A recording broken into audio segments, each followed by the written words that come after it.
Hello student, welcome to अरियंत। आज हम इस प्रश्न को हल करते हैं। ए, बी, सी और डी लाभ हानि को 4, 3, 2, 1 के अनुपात में बांटते हैं। 31 मार्च 2024 को साझेदारी फर्म का विघटन हो गया, यानी फर्म बंद हो रही है। इस तारीख को फर्म का चिट्ठा निम्न प्रकार से था। आपके पास दायित्व दे रखे हैं और संपत्तियां दे रखी है। दायित्व में लेनदार दे रखे हैं, देय विपत्र दे रखे हैं, पूंजी दे रखी है ए और सी की। ये तो आपके पास क्रेडिट पूंजी है 80,000, 1,20,000, 2 लाख की टोटल पूंजी। संपत्तियां दे रखी है, यानी डेबिट शेष है। बैंक का बैलेंस दे रखा है 8,000 रुपये का। प्राप्य बिल यानी बिल रिसीवेबल दे रखे हैं 40,000 के। देनदार 1,40,000 के। रहतिया यानी स्टॉक ये आपको दे रखा है, और ये रहतिया कितना दे रखा है आपको 92,000 रुपये का।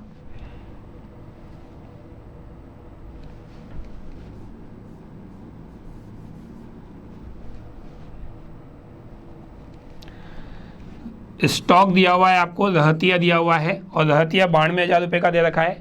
पूंजी 40,000 और 20,000 की ये दे रखी है। लेकिन यहाँ पूंजी जो दे रखी है ये संपत्ति पक्ष में दे रखा है, यानी ये डेबिट शेष है बी की और डी की। तो देनदार हो गए बी और डी, 40,000 और 20,000 रुपये के, 60,000 रुपये की पूंजी दोनों की है आपके पास। नीचे लिखा हुआ है आपके पास प्राप्य विपत्रों और देनदारों में पुस्तकीय मूल्य का 90% वसूल हुआ। तो दोनों संपत्तियों को बेच रहे हैं और बेचकर हमें कितना परसेंट वसूल हो रहा है 90%। स्टॉक रहतिया जो है 78,000 रुपये में बेचा जा सका, स्टॉक को बेच रहे हैं।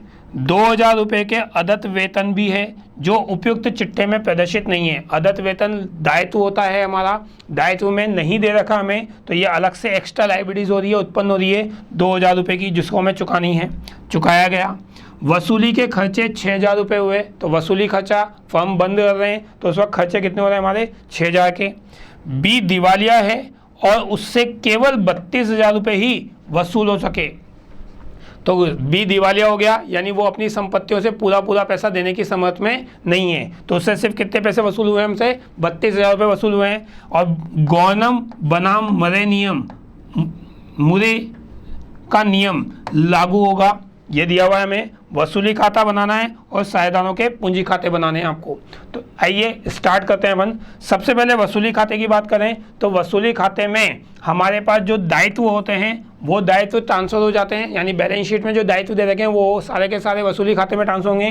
बैंक खाते को छोड़कर जितनी भी संपत्तियां हैं, ब्याज, देनदार और स्टॉक, ये तीनों चीज़ें भी किस में ट्रांसफर हो जाएगी हमारे पास वसूली खाते में ट्रांसफर हो जाएगी। तो ट्रांसफर करने के लिए आपके पास जो दायित्व हैं वो क्रेडिट होते हैं, डेबिट हो जाएंगे, और हमारे पास जो बीआर हैं ये एसेट्स है वो क्रेडिट हो जाएगी। एंट्री करके बता रहा हूँ, realisation account debit to creditors to BP. तो रियलाइजेशन अकाउंट डेबिट हो रहा है, तो रियलाइजेशन में डेबिट में टू संपत्तियाँ और दायित्व रियलाइजेशन अकाउंट में ट्रांसफर होते हैं हमारे पास। तो जितने भी दायित्व हैं वो ऑलरेडी क्रेडिट होते हैं, जब अपन इनको ट्रांसफर करते हैं तो डेबिट करते हैं आप। लेनदार को डेबिट करेंगे, creditors debit, BP debit to realisation. तो रियलाइजेशन अकाउंट में आपके पास by creditors, by bills payable, ये अपन बैलेंस शीट से ट्रांसफर कर रहे हैं। इसके बाद आपके पास संपत्ति पक्ष में बात करें, प्राप्य बिल बैंक का था, रियलाइजेशन में ट्रांसफर नहीं होता तो बैंक को छोड़ दो, बैंक का अलग से खाता खोल के रखते हैं अपन।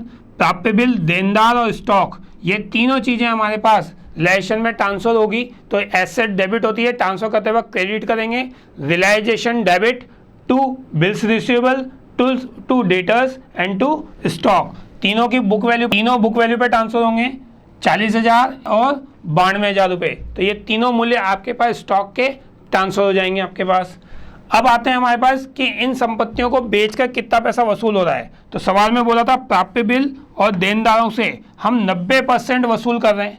तो आपके पास प्राप्य बिल और देनदार, इसमें बोला था इसने आपको कि 2,000 रुपये अदत्त वेतन भी आपको चुकाने हैं, बाकी इनके लिए कुछ भी नहीं बोला।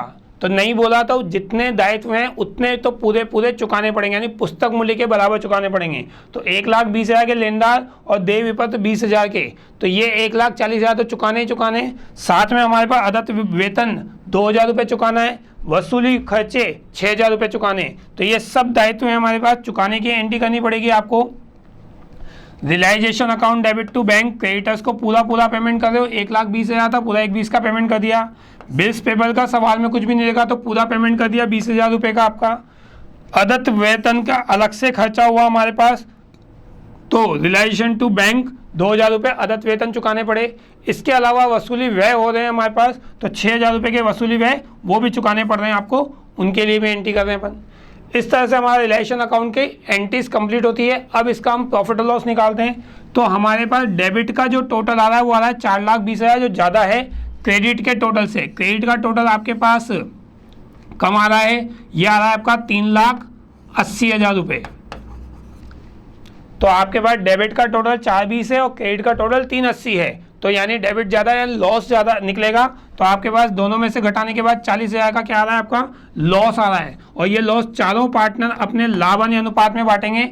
लाभ हानि अनुपात आपको दे रखा है 4-3-2-1, 4-3-2-1 को जोड़ेंगे, 4 3 7 2 9 1 10, तो 4/10, 3/10, 2/10, 1/10, इसमें आप लाभ हानि को बांटोगे। तो 40,000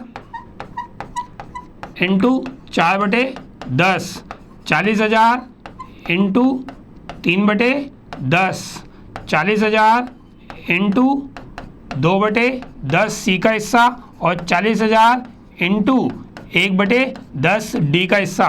तो इस तरह से तीनों पार्टनर्स का लॉस, चारों पार्टनर का लॉस हमारे पास कैलकुलेट हो जाएगा। अब आते हैं पार्टनर्स कैपिटल अकाउंट पे।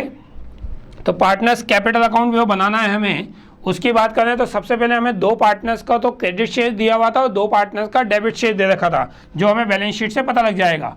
बैलेंस शीट में देखो दायित्व साइड में ए और सी 80,000 1,20,000 क्रेडिट शेयर दे रखे हैं। संपत्ति पक्ष में डेबिट शेयर होते हैं, तो बी और डी का डेबिट शेयर दे रखा है हमारे पास। तो पहले अपन इसी की बात करते हैं। शेष लिख रखे हैं, तो ए और सी का तो क्रेडिट शेयर लिख रखा है हमने, और बी और डी का डेबिट शेयर लिख रखा है। रियलाइजेशन अकाउंट में अपन ने जो जो एंट्री करी है उसके हिसाब से चारों पार्टनर्स का लॉस आएगा आपके पास ए बी सी और डी, 16,000, 12,000, 8,000 और 4,000। तो A capital debit, B capital debit, C capital debit, D capital debit to realisation. तो रियलाइजेशन अकाउंट की पोस्टिंग करेंगे अपन कैपिटल अकाउंट में, तो ये टू रियलाइजेशन, ए का लॉस ए के अकाउंट में, बी का लॉस बी के अकाउंट में, सी का लॉस सी के अकाउंट में, डी का लॉस डी के अकाउंट में। तो ये हमारे पास जो कैपिटल अकाउंट में दिया हुआ था वो हमने लिख दिया। अब अपन बात करते हैं इस अकाउंट को बंद करने की। तो हमें सवाल में दिया हुआ था कि